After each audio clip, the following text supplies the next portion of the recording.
Hey cuties, welcome back to my YouTube channel. Hey, it's me. Today is story time.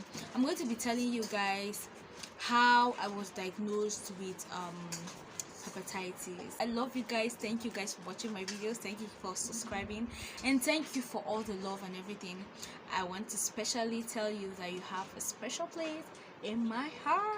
In 2016, I went to see my grandma in the village, and after all the celebration and everything, I had to stay back because I just wanted to spend more time in the village. So it happened that I got sick.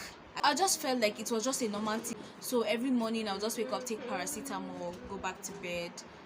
I keep vomiting and all of that, but I didn't take it like that serious because I've been experiencing those kind of level of sickness, but I didn't know it was something serious. Some drugs, come back. I was not getting better. So my grandma got scared, and you know, these old women now, they'll just make some concoction and just be giving you.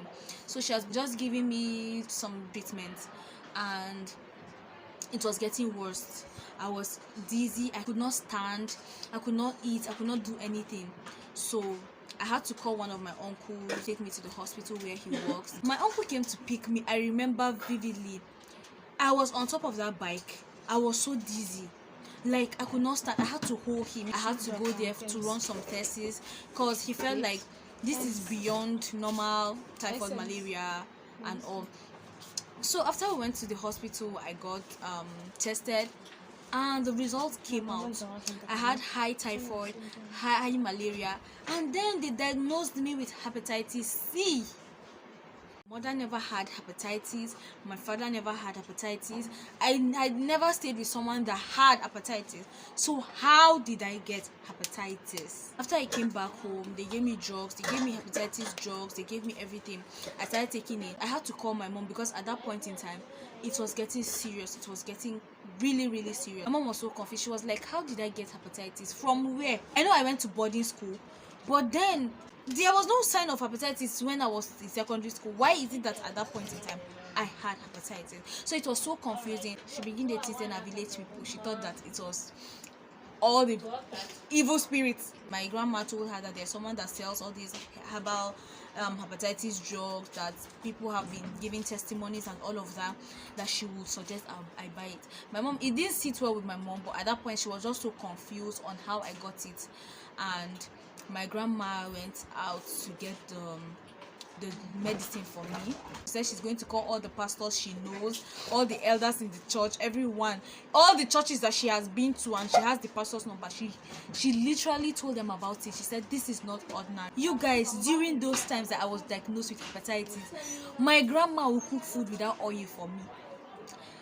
There's this black soup in Kaduna State called kakashi. My grandma will make it for me raw. Let me drink the soup. She's going to make it as a soup. That is what I've been taking, you guys. Like, I was going crazy literally. I was taking hepatitis drugs. I was taking all these her concoction, you know, all these old women now. But then when she went out to get the herbal drink for the hepatitis, she didn't get it. That the woman said she was out of the medicine and all, so she had to come back, and she started bombarding me with some kind of food that I don't even understand. But after then, my mom got scared. She was like, it's like I cannot stay anymore in that village. She feels like maybe it is evil attack. She feels like it is not normal. It is out of the.